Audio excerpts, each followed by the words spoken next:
Hello out there, my name is Claudio Akonde and you are on to Inside Sources.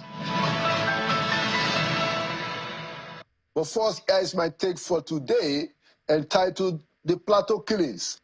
Let the leaders arise. Those who are behind the genocidal attacks in Plateau and Benue states are not relenting. And the argument that some forces are coordinating this thing is now difficult to push aside. Today, let's focus on Plateau State.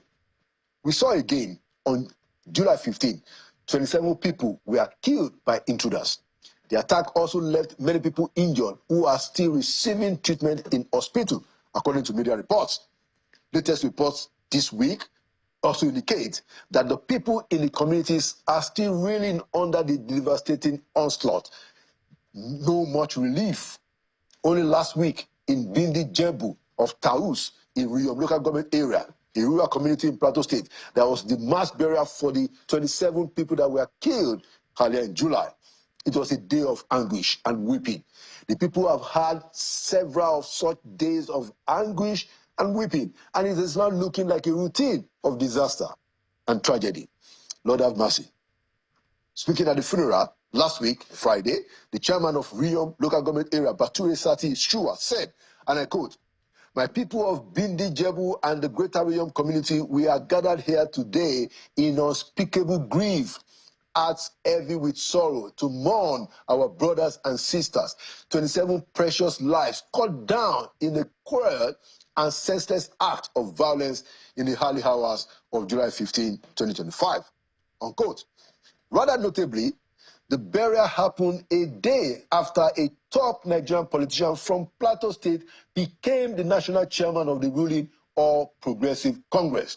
Today, we want to call on him and all the prominent politicians from Plateau State, regardless of political leanings, to rise up and come together to demand an end to these callous killings. Let the political leaders in Plateau State organize themselves and go to the presidential villa. Let them tell the president that they are tired of burying their innocent people, young and old. It is our view that President Bola Ahmed Tinubu is quite resolved to fight this battle. But when the prominent politicians from Plateau State pull themselves together, united, and sit face to face with the president, it creates a real atmosphere of urgency. It sends a message of unity that together we can end this thing. So today, we call on Caleb Manasseh Mutfwang, the Plateau State governor, not to relent. He's been doing a good job, but now he should lead a delegation of prominent politicians from Plateau State to rise up in unity. Then, the new APC chairman, Professor Netanwe Yitwada, he should be very useful in this matter. He should use his new position of influence to deliver his own people. He has a voice. He now has a stronger voice. Let him use it. Where is Senator Simon Bako Lalong, the immediate governor, past governor of Plateau State, who is now a senator? He should rise up for his people. He has the connections. Let him use it. He has a voice. Let him use it. What about Jonah David Dank, former governor of Plateau State, former speaker, also from Plateau? Where is he? He has a voice. Let him use it. Let's also call on Solomon Dalong, former minister of youth and sports. He has a voice. Let him use it. Let him set aside the politicking for a while and rise up for his people who we know he loves. He has a voice. Let him use it. Where is Honorable Idris Wase, the Deputy Speaker of the Ninth House of Representatives, a notable grassroots mobilizer? We want to hear his voice and hear it loud in this matter. His participation is critical. Let him not keep silent. He has a voice. Let him use it. We want to urge the good madam, Mrs. Pauline Tallinn, former Minister of Women Affairs and Social Development, also former Deputy Governor. We want her to join the effort. We know she's a passionate mother and a lover of the people. She has a voice. Let her use it. We want to call again on Daniel Asama, House of Representative member for Bassa Just North from Labour Party, who has been speaking out, by the way. But let him not relent. Let him raise his voice louder. He has a voice. Let him use it. Also, the participation of Yusuf Adamu Gaddi, member of the House of Reps from Pashkin, Kanke, Kanem Federal Constituency, his voice is also important in this effort. He is, by the way, also the chairperson of the House Committee on the Navy from APC. He has a voice, let him use it. Also, Labour parties from Dali of Cholom, the federal representative from Bakin-Ladi region, where the July killings occurred. You should raise your voice and raise it loud enough. You have a voice, use it. Let all the prominent politicians from the state, let them not be left out.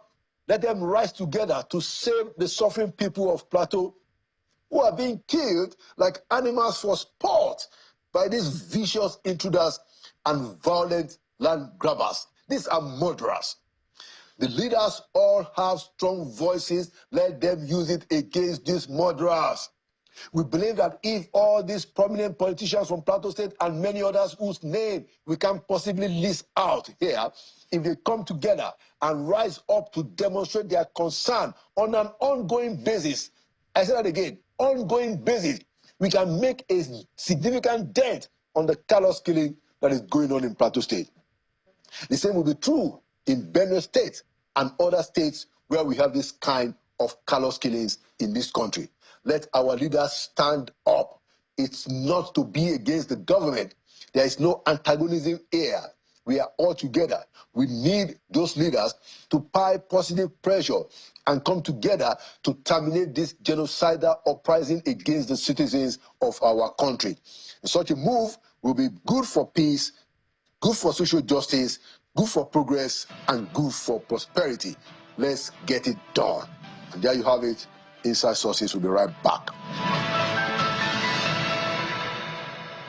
Welcome back to Inside Sources. Today, I want to open the show with a discussion with the maternal grandson of former President Shehu Shagari, Mr. Nuruddin Mohammed Maye, who himself is a notable public servant, a politician, and actually an APC stalwart from Sokoto State. I'd like to welcome to Inside Sources, Mr. Nuruddin Maye. It's my pleasure to be here, sir. Welcome to Inside Sources. Thank you, sir. And thank you for coming. Thank you. Let's start from your letter, public statement that you had done on the burial of the former President Muhammadu Buhari, where you were commending President Tinubu for ensuring that the former president got a very outstanding, state burial. I wanted to ask you, why did you make that statement and the claims that you make there? So actually, what triggered my reaction on social media regarding the death of our late President Muhammadu Buhari and the commitment, devotion, and responsibility that was put by our able President Bola Ahmed Tinubu reminds me of what happened during the demise of my late grandfather, Shehu Shagari. That was in 2018. 2018, right? Yeah. President Bola Ahmed Tinubu has exemplified humility, patriotism, and sense of responsibility for organizing a befitting burial for the late President Muhammadu Buhari. You see, when the news of the demise of late President reached him, he quickly dispatched his deputy, the Vice President Kashim Shettima, to London to convey the body to Nigeria. Yeah. So what inspired us a lot was that President Bola Ahmed Tinubu was on ground to receive the body in Katsina State.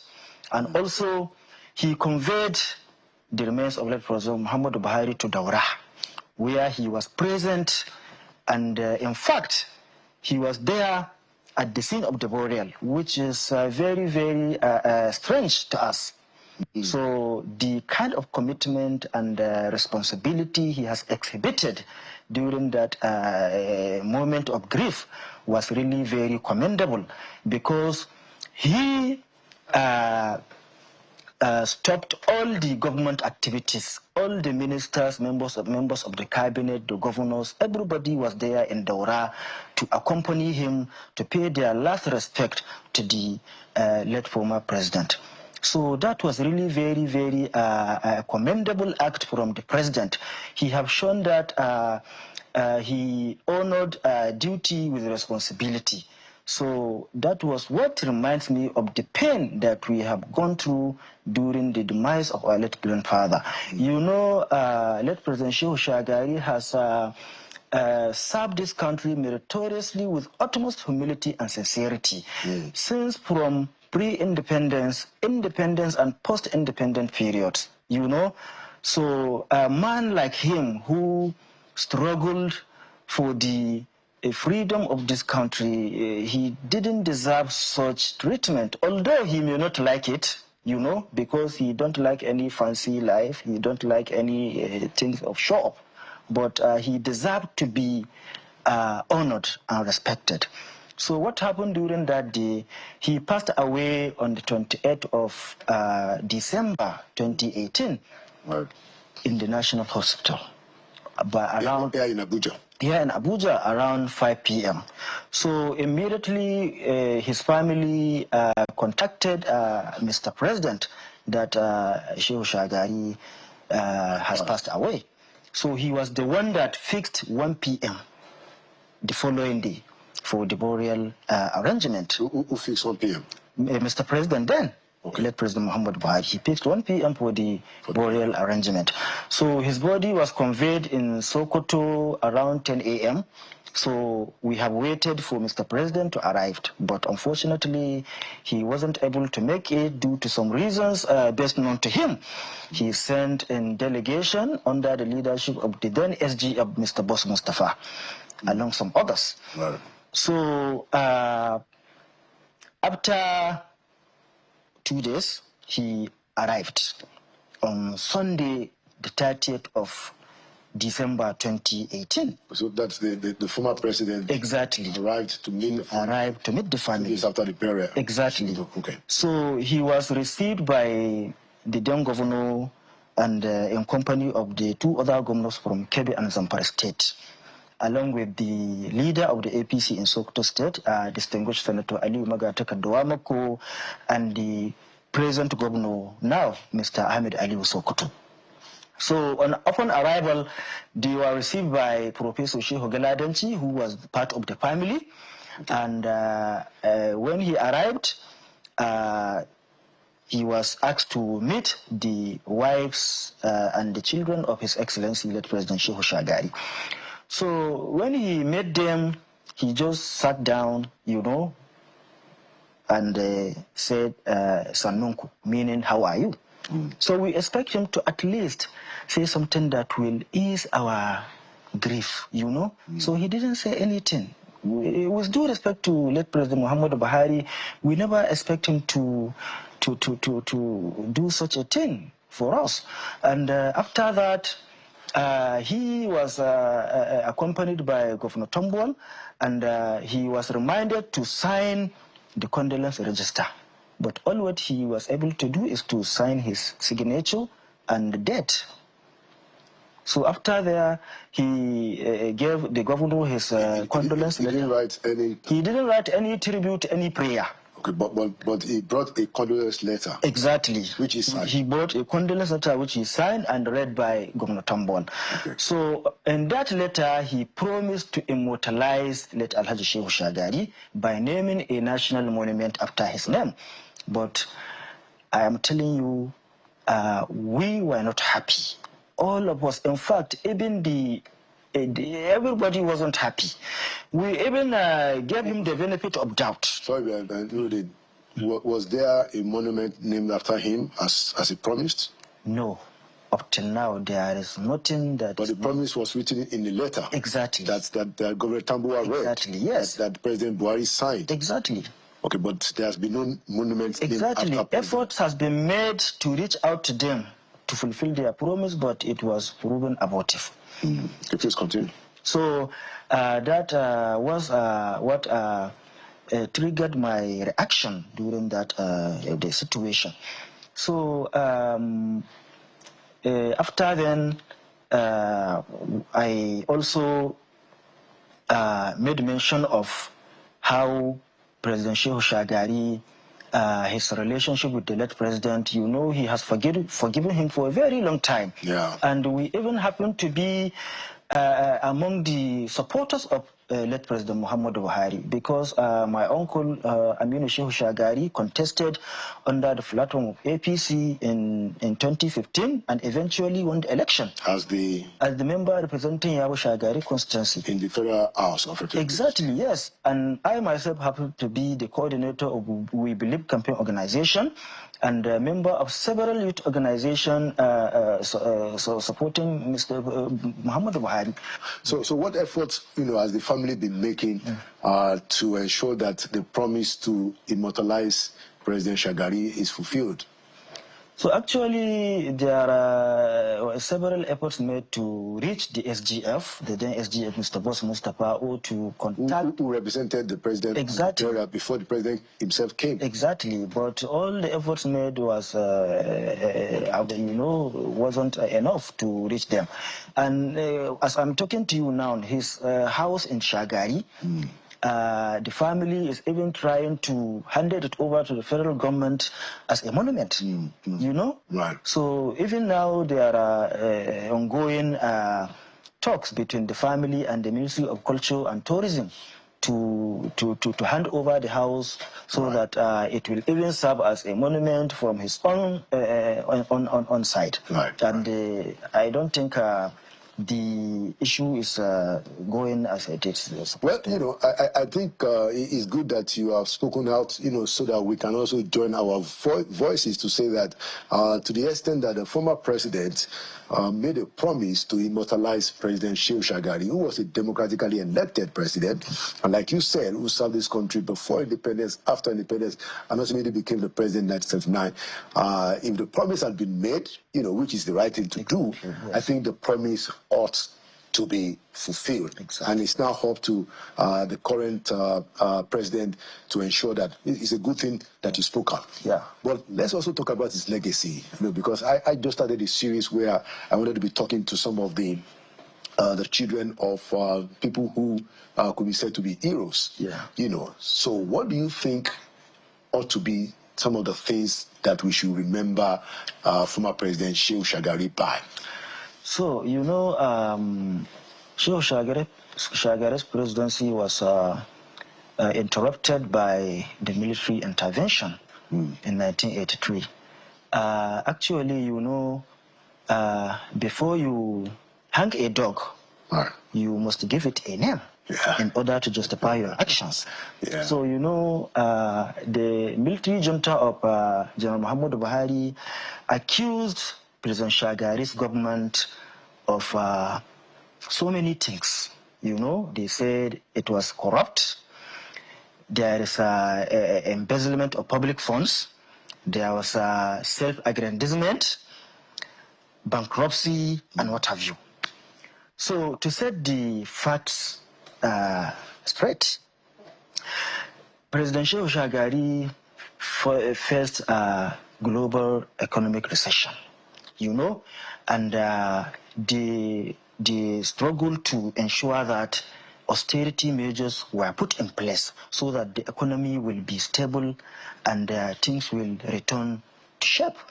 But all those efforts wasn't, the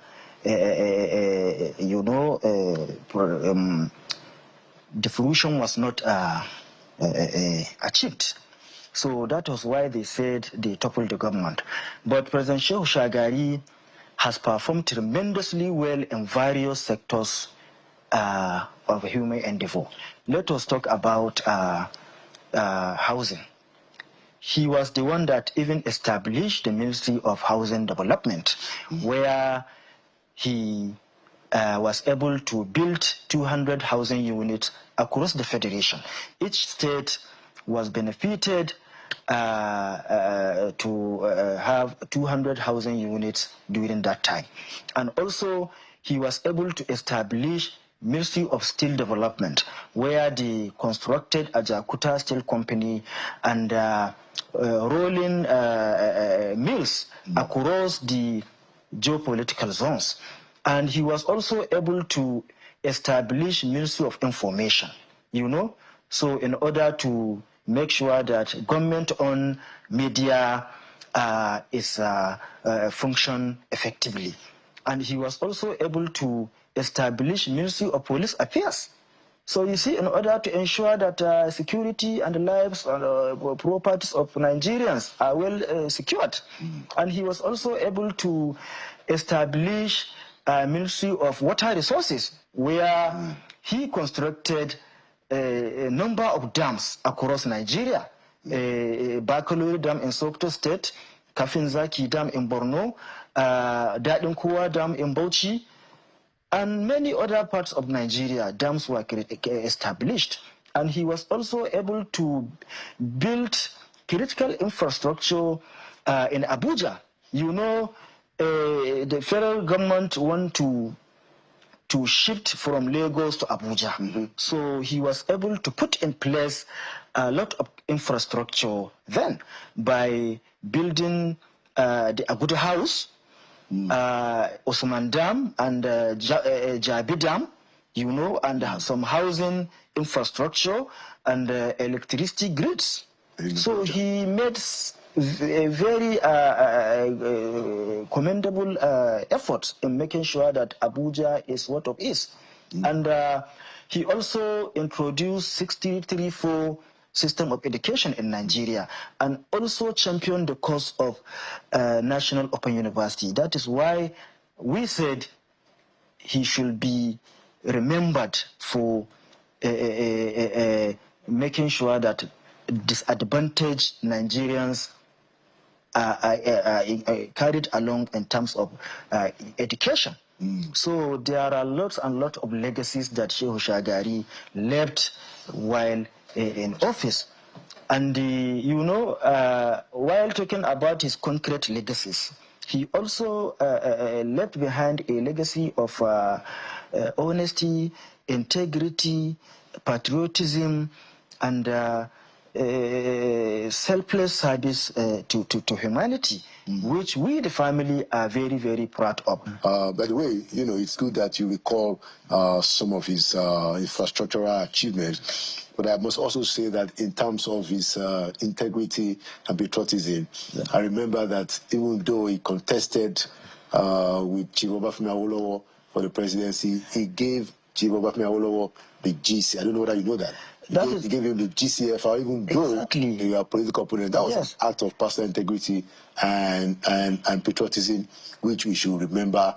Exactly. I even want to talk about that. You know, Sheikh Shagari has contested a very, very difficult election, because the likes of Obafemi Awolowo, the likes of Nnamdi Azikiwe, the likes of Wazir Ibrahim, the likes of Aminu Kano, you know, they are far above him in terms of influence, in terms of wealth, in terms of popularity, in terms of, you know, media. Nevertheless, he was able to won the election. So you see, in the history of Nigeria, Sheikh Shagari has contested a very, very difficult election.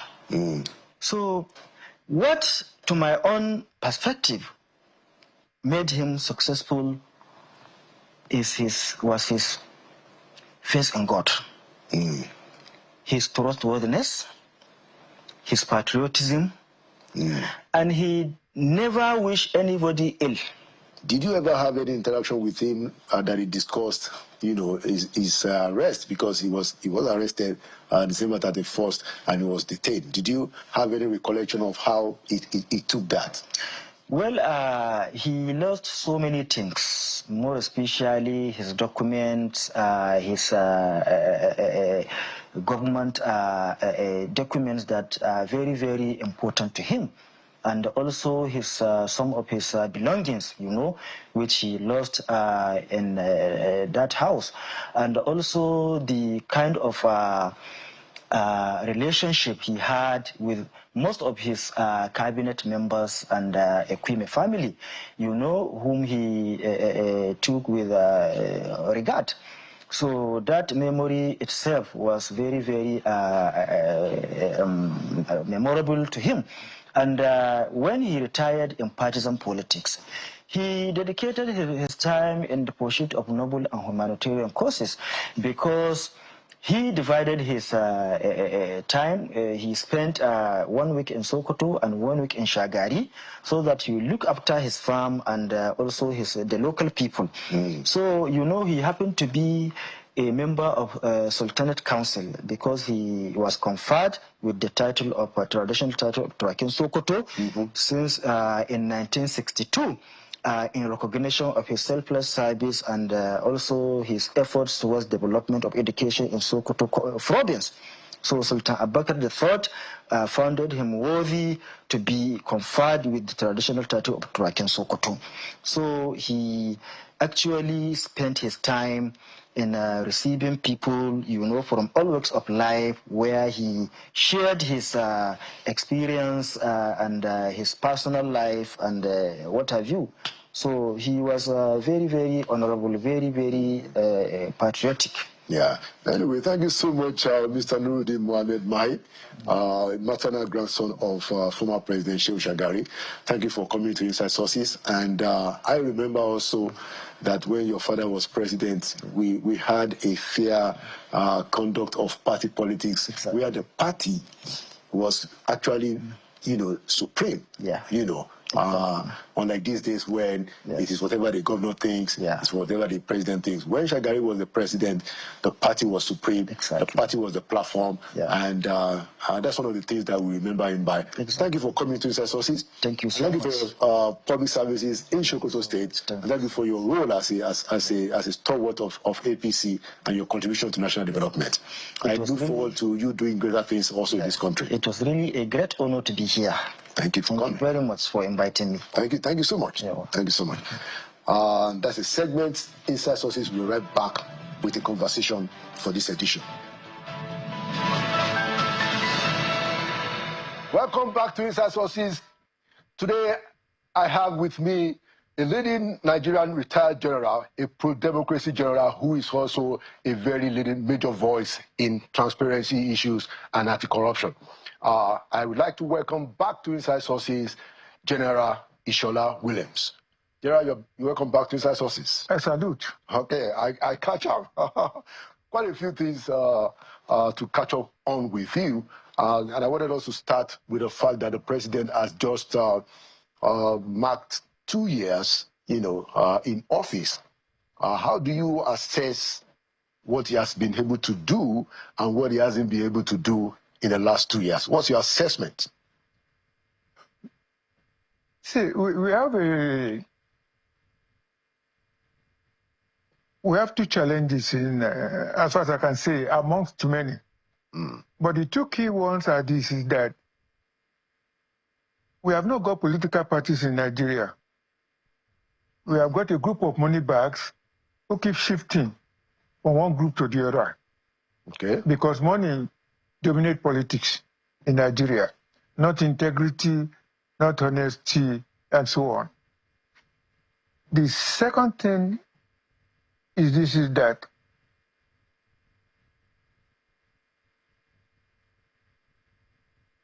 politicians do not seem to understand, in any part of the world, that people are more concerned about their economic situation than politics. But unfortunately for the people, only very few people understand that. And they believe that voting somebody in can improve their economic situation. But you then vote in that person is more interested in political survival than the economic situation of the people. And that's why any country you go to in the world, you talk to people, they are not concerned about the politics. If anybody can improve the economic situation, that's what they are concerned about. They continue to vote that person in. Unfortunately, where they practice politics, that works. In Nigeria, we practice politics. Politics. That's different from politics. It's different totally different from politics, because we have tricksters in politics. Tricksters? Tricksters, not politicians at all. Because where are the men of principle integrity and dignity in politics in Nigeria, whether men and women. Just name one for me. And if you have that, we will not find any one of them that we voted for. But those are the challenges we have. So when people talk about president or something like that, it is impossible for us to get the right leadership with integrity, honesty, and everything in politics, except you want somebody like Buhari, who is never aware of anything, and you have that experience. So even if he has a bright vice president, it's nothing, because the kitchen cabinet, who knows the sort of person that is, you just go to him and say, don't mind those people. They're not telling you the right person. And we believe that. So those are the two challenges that we face. And except we deal with that, we will continue to retrogress, not progress. In addition to those two key areas, is this. The present regime, over the past 10 years, because of these politics that I'm talking about, is undermining federalism. If you create a zonal development commission, what is the job of the governors? Because we believe that Niger Delta, where we get oil from, that is the source of our financial sustenance in Nigeria. So they said the best thing is that to create Niger Development Commission, Niger Delta Development Commission, which questions the functions of the state of those people. And it was clear that those people were stealing money. The governors were stealing money. Instead of getting the governors to do what is right, you created a commission. And what happened to the commission too? Corruption. Nearly killed it. Okay. Till today, nobody has come up with the report of the inquiry. Now, we decided to copy that bad mistake and create it in all the zones. Recently, just to interject, a serving minister of the Tinubu administration said publicly. Please allow me to continue on one thing. Okay. Before that time, they have River Basin Authority. Yes. Every river basin in Nigeria has an authority. They're still existing. Do you hear about them at all? And they get budget every year. What do they do? So you have River Basin Authority on one hand, you have Development Commission on the other hand. So what are they doing? What are they doing? Okay. You are just duplicating and then pouring money into those places. In other words, to satisfy political followership. Okay. All right. So I wanted to take you on the issue of corruption in the regional agencies such as the NDDC. Minister Nyesom Wike said recently that a former minister during the Buhari administration was having his wife take a bit of money annually. I don't know whether you heard that from NDDC. Describing a shadow of corruption, and he asked the president to release the forensic audit that indicated that the minister's wife was actually collecting 4 billion naira allegedly every month. Do you think, what do you think about that, General, first of all? No, that is normal. What do you mean it's normal? No, you know why it's normal? People don't care as long as they trickle down. If you can Shagari, so they don't care. Because if people care and they read that sort of stuff, they go on the streets like the Kenyans are doing right now. And EFCC will just investigate immediately. No, in this case, the minister is saying there is a report. He said there's a forensic report, because if somebody, and that report should be released. Now, it's very simple. Wike said it not so. Yes. That Amethyst were collecting 4 billion naira every month. Yes. No problem. You now call Wike as EFCC and say, Mr. Minister, you said this. Prove it now. Well, okay. Yeah, prove it. If you cannot prove it, you should go to jail. But Wike is saying that there is a forensic audit. So you are saying that Wike should, since he's the one that made the allegation public, he should come up with it. And then, who was the person paying that 4 billion? Amaechi's wife did not go to the treasury, knock on the door, and say, give me 4 billion. No. And it was Amaechi himself that, you know that my wife is a very big contractor. Yeah. And we cannot confirm that. It is true, but it's a crooked contractor. You see, so the EFCC or ICPC, if the money is coming from the government, ICPC will call the woman and said, call Wike, you made allegation, serious allegation, 4 billion naira a month against somebody. We need you to prove it. If the money was coming from Wike as a governor, or a governor, that governor will also be questioned. No, he said the money was coming from NDDC, that's the Niger Delta Development Commission. Good. That's why I'm saying that nobody has brought out the Board of Inquiry's report into NDDC. Yeah, and that's why Wike is saying that the president, Wike was basically challenging the president, urging him, pleading with him to release that report. And then the person who was involved at that time, who set up the Board of Inquiry, is not the Senate president. Nigerians are tolerating a situation that is becoming pandemic corruption. Corruption has become, it's not endemic anymore, it's pandemic now, the issue of corruption. And it's not easy to do anything with any government agency without throwing water in front, like they say in Yoruba, in order for you to step cool. To water ahead. Yes. So that, okay. So let's come back to, you are making a point about, federalism, and we had a discussion, and you said that what is happening under this current what? And the defederalizing. Defederalizing, yes. So what do you mean by that? That this administration is defederalizing Nigeria? The National Assembly and the presidency are guilty of that. Why? Number one, how can you sell INEC to go and conduct election at local government level?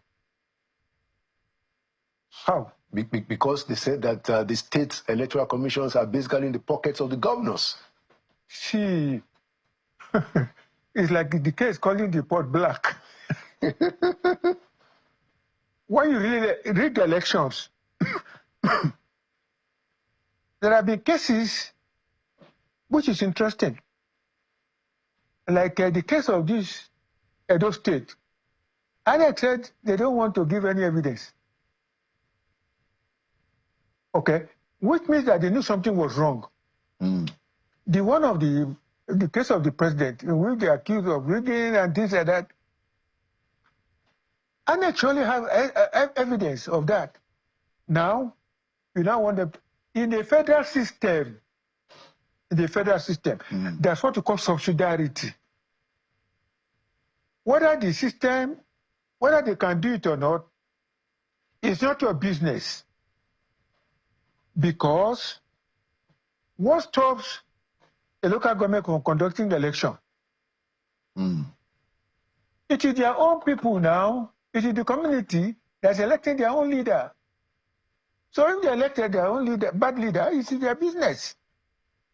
Now, what you want to do is to make sure that you are controlling the election of communities from the center with INEC. First of all, the cost. Every election we do in Nigeria, the cost increases exponentially, including security cost. Policemen want to be there, soldiers want to be there, FRSC want to be there, everybody wants to be there, they say security. Is it a war? Okay, then you want to do that at the local government. Secondly, too, in every federal system in the world, the state conducts their own election for their own governor, not from the center. And like they do in many federal states, it is wasteful for a federal election system to be conducting election at state and local government level, even for the presidential. Even for the presidential. That's really because US, actually.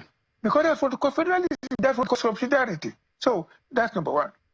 Number two now, Supreme Court woke up one morning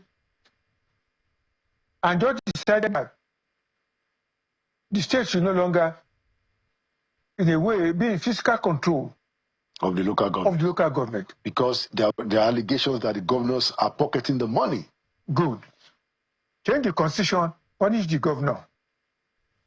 But we really foresee that because many of the people who are in the National Assembly were governors before too. And they were guilty of that. So, but what people do not understand is the political side of it.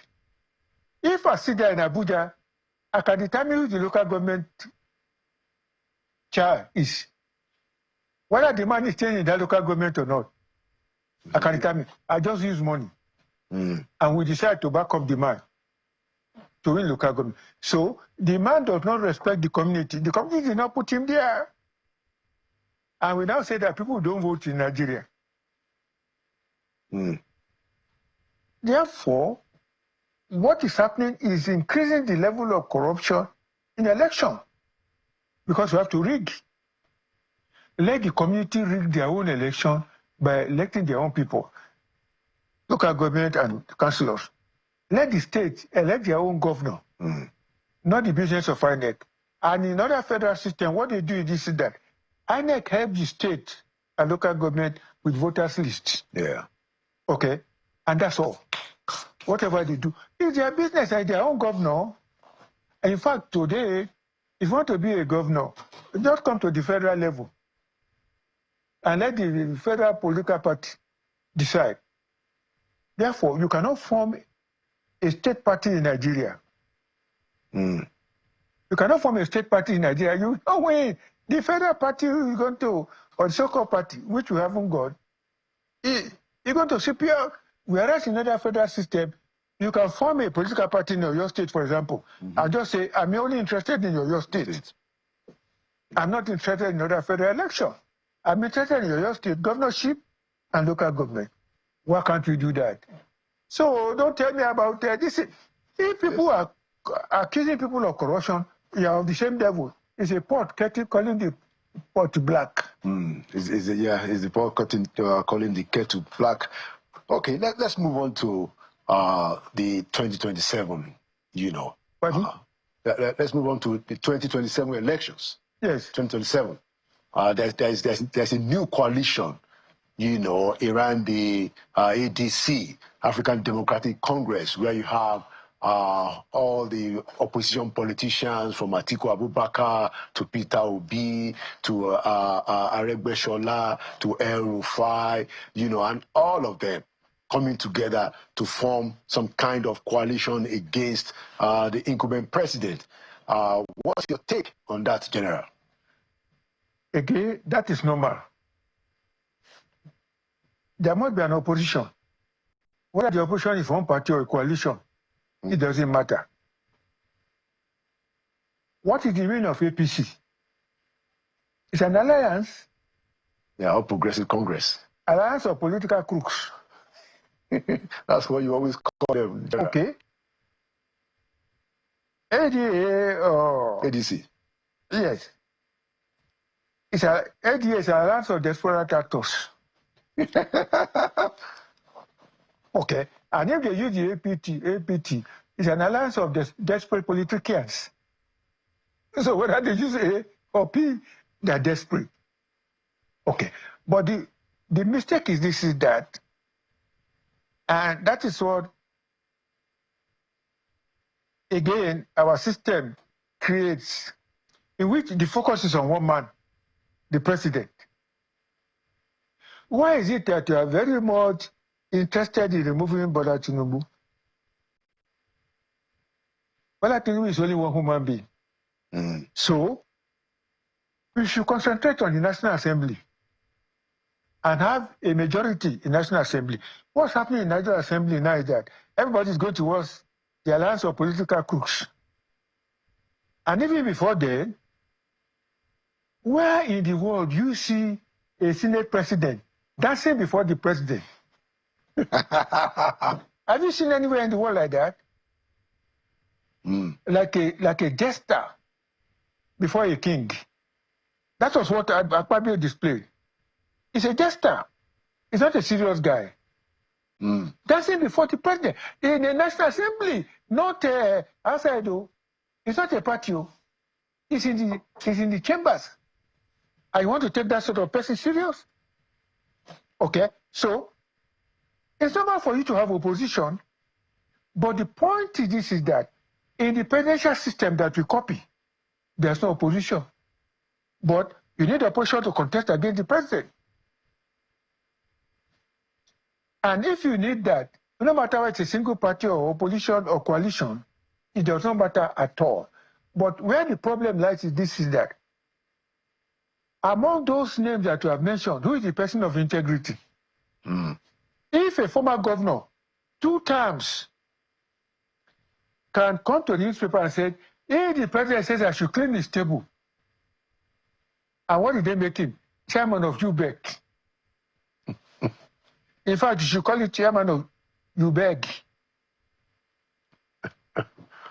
I can't understand why we Nigerians allow that. None of those people from governors who are changing parties are doing it for the benefit of Nigerians. They are not. They are doing it for their own benefit. Primarily, they want to go for second term. Or if they finish their term, they are looking for political appointment either as ministers. Okay. Or end up in the Senate. And they know that they have to be aligned with whoever is going to win the president's election to be able to slot into any of these positions. And most of them love to become ministers. You know, most of them love to become ministers. So if they don't have anything to do, no matter how much money you have stolen, go to the Senate. You go to the Senate 3 times a week, the rest. Whether you propose a bill, you don't propose a bill. Whether you speak or you don't speak, nobody cares. Interesting. As we begin to wrap up because of our time, I have 2 more questions to ask you. I remember that about 4 years ago, you attempted to set up a foundation to support honest candidates in Nigeria's politics. You know, and if I recall it very well, that didn't really get quite a bit of support. Do you want to talk to us about that? It's about 4 or 5 years ago. I saw very clearly that there are many good people who want to contest election, but they have not stolen enough money, and Nigerians are not supporting them.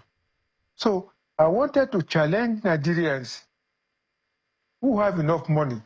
If I win lottery today, I will put it into a foundation, and I'm hoping to win one very soon. That foundation will look for people who are honest, who can deliver, and who will stay honest in delivery. Okay. That person will support him with that money to win the election and to do what he's supposed to do.